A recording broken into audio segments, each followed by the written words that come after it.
Grandes são as obras do Senhor, consideradas por todos os que nele se comprazem. Em suas obras a glória e majestade, e a sua justiça permanece para sempre. Ele fez memoráveis as suas maravilhas. Benigno e misericordioso é o Senhor. Salmo 111, verso 2 ao verso 4.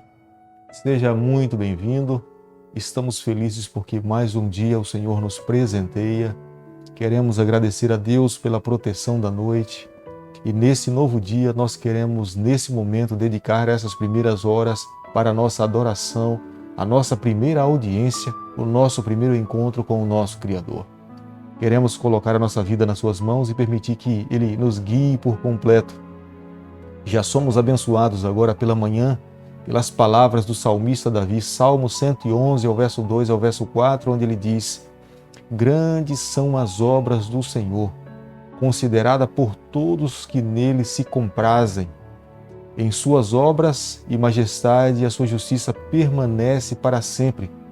Ele fez memoráveis as suas maravilhas, benigno e misericordioso é o Senhor. De fato, o salmista Davi tem toda a razão, ele é benigno, ele é misericordioso, as suas obras são grandiosas. Nenhum outro tem condições de realizar obras do tamanho do nosso Criador. Nós estamos estudando as cartas do apóstolo João, a sua igreja, e nessa manhã eu quero convidar você, nesse momento, a ter a sua Bíblia nas mãos no livro de 1 João, capítulo 2, verso 1. Filhinhos meus, essas coisas vos escrevo para que não pequeis.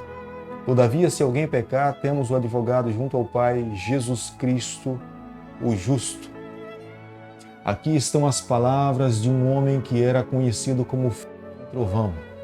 Um temperamento extremamente forte, agressivo, redutivo, revidava com as suas palavras.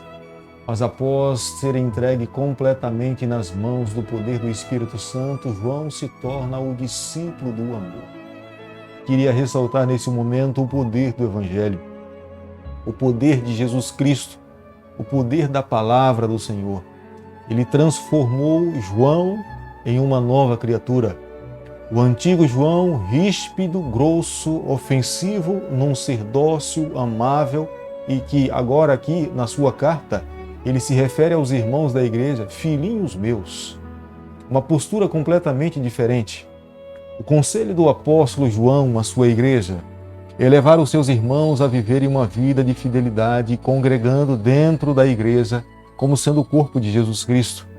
É claro que João entendia perfeitamente, para muitas pessoas, viver uma vida em comunidade era algo muito difícil, porque as pessoas acabam sendo ofendidas umas pelas outras. Creio que, relembrando a sua própria experiência entre os discípulos, quantas vezes entre eles foram magoados, ficaram ofendidos, se sentiram ressentidos. E vendo agora a sua igreja, ele entendia que deveria orientar aqueles irmãos como é que eles deveriam viver dentro daquela comunidade.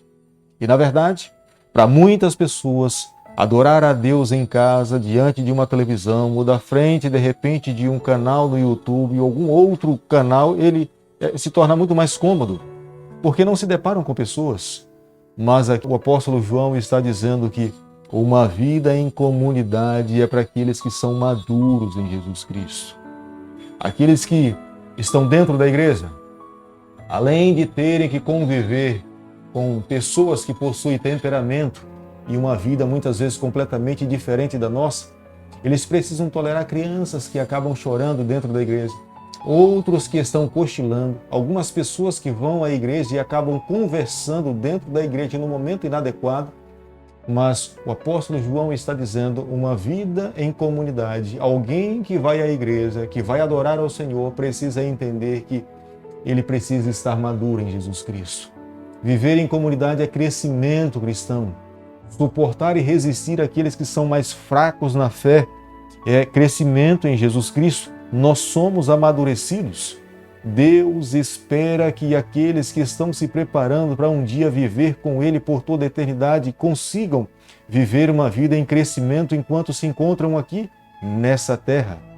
O surgimento do pecado, nós sabemos perfeitamente que nasceu num Filho de Deus, criado para ser perfeito, regente do coro celestial. Era um querubim da guarda, Lúcifer.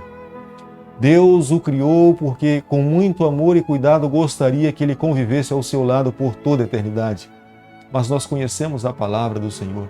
A Bíblia declara perfeitamente que no coração desse anjo houve um desejo de querer ser maior do que Deus. E como a lei do universo não permitia que isso pudesse acontecer, porque jamais uma criatura poderia ter o direito de ser adorado, foi necessário que Deus o expulsasse do jardim do Éden. Aqui nessa terra, os nossos primeiros pais foram aqueles primeiro a ter nas mãos o direito de escolha. O que fazer com a sua vida? Comer do fruto que Deus falou que não deveria comer? Ou viver uma vida em obediência ao que o nosso Pai pedia para que eles pudessem viver?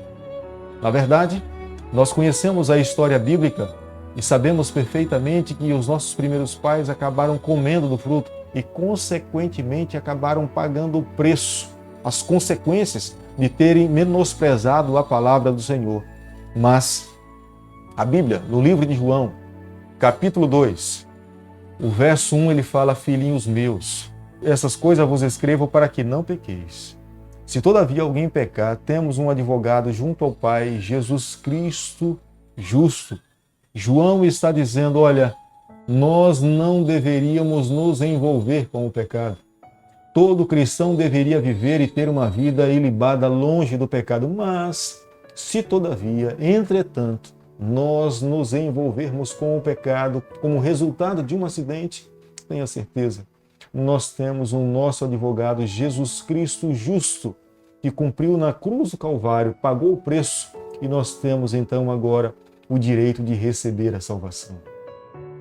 No capítulo 2, no verso 2, ele diz: e ele é a apropriação pelos nossos pecados, e não somente pelos nossos próprios, mas ainda pelos do mundo inteiro.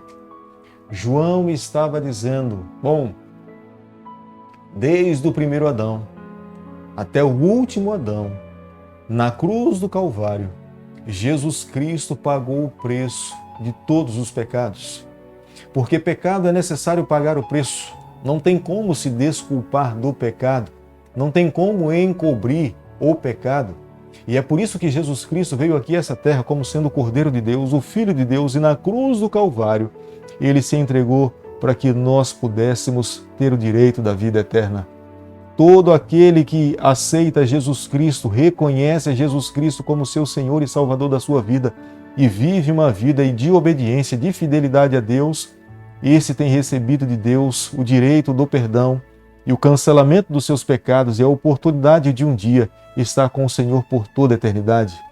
Não é simplesmente acreditar na verdade, mas é necessário viver a verdade. Os israelitas acreditaram na verdade, mas eles não viveram a verdade. Na plenitude dos tempos, Jesus Cristo veio aqui a essa terra, em carne e osso, como Filho de Deus e o Cordeiro de Deus, mas os israelitas, eles não estavam prontos, preparados para se encontrar com Jesus Cristo, receber a Jesus Cristo. Eles estavam tão longe do ideal de Deus, acabaram fugindo e deixando a palavra de Deus tão distante de como Deus esperava que eles pudessem viver, que Jesus Cristo caminhou, operou milagres, viveu nessa terra, comeu com os pecadores. Jesus mesmo fez discursos e sermões que estão na palavra do Senhor, mas os israelitas não conseguiram entender que era Jesus Cristo. Numa sexta-feira à noite, foi condenado, crucificado, mas no terceiro dia ele ressuscitou. Conhecer a Jesus deve estar extremamente relacionada a uma vida de obediência aos mandamentos do Senhor. Seguir os ensinos que Deus deixou na sua palavra. Aquele que, entanto, guarda a sua palavra, nele a cada dia está sendo aperfeiçoado pelo Senhor, como está no verso 5. Aquele, entretanto, que guarda a sua palavra, nele verdadeiramente tem sido aperfeiçoado o amor de Deus. O conhecimento de Jesus Cristo nos leva a viver uma vida de obediência. Não podemos simplesmente ser doutores na palavra se nós não somos praticantes da palavra. É necessário conhecer a palavra, mas é necessário, acima de tudo, viver a palavra.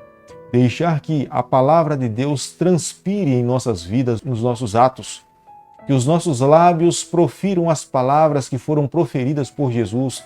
Que as nossas ações sejam as mesmas ações que Jesus Cristo um dia agiu enquanto esteve aqui nessa terra. Vivendo dessa forma, nós estaremos agradando ao Pai e permitindo para que um dia nós recebamos a salvação em Jesus Cristo. No capítulo 2, o verso 15, são aqui os conselhos do apóstolo João. Ele diz: não ameis ao mundo e as coisas que há no mundo. Se alguém amar o mundo, o amor do Pai não está nele. Nós precisamos ter a plena consciência. Nós estamos nesse mundo, mas nós não somos desse mundo. É claro que a cada dia é necessário se levantar, ir ao trabalho, fazer as atividades diárias, ir à faculdade, ir à escola, cumprir o nosso compromisso com esse mundo. Mas nós precisamos ter plena certeza, nós não somos desse mundo. Os nossos pés estão nessa terra, mas o nosso coração precisa estar voltado para a eternidade. Eu preciso a cada dia pagar as minhas contas, fazer as minhas compras, tomar o meu ônibus, pegar o meu carro, deixar a minha casa para o trabalho, mas eu não posso me esquecer, eu não sou dessa pátria, a nossa pátria celestial. Embora nós vivamos aqui, mas o nosso coração pertence ao Senhor. Amigo, nessa manhã eu quero pedir a Deus que de uma forma muito particular Ele possa visitar a sua vida, estar aí ao seu lado e tomando nas suas mãos. Que a cada dia nós possamos ter plena consciência que nós somos cidadãos celestiais. A nossa pátria é a pátria celestial. O nosso reino é o reino do nosso Salvador Jesus Cristo. Com a palavra de Deus nas mãos, nós precisamos viver a cada dia nessa terra. A nossa maneira de agir precisa condizer com o reino celestial. A nossa forma de abordar as pessoas precisa condizer com uma abordagem celestial. E eu quero nesse momento pedir a Deus que Ele lhe tome nas suas mãos, abençoe a sua vida, guie a nossa caminhada e muito em breve nós tenhamos a alegria de nos encontrarmos com o nosso Salvador e viver com Ele para todo sempre. Bondoso Deus e Pai, nas Tuas mãos nessa manhã nós nos colocamos. Pedimos perdão pelos nossos pecados. Obrigado porque o Senhor é a propiciação pelos nossos pecados. O Senhor é o nosso advogado. Fica conosco no decorrer desse dia e da nossa vida. É o nosso pedido, é a nossa oração e nós fazemos em nome de Jesus. Que o Senhor te abençoe e te guarde. Que Ele faça resplandecer o seu rosto sobre você. Que Ele tenha misericórdia de você. E sobre você, nessa manhã, Ele levante o seu rosto e te conceda a paz.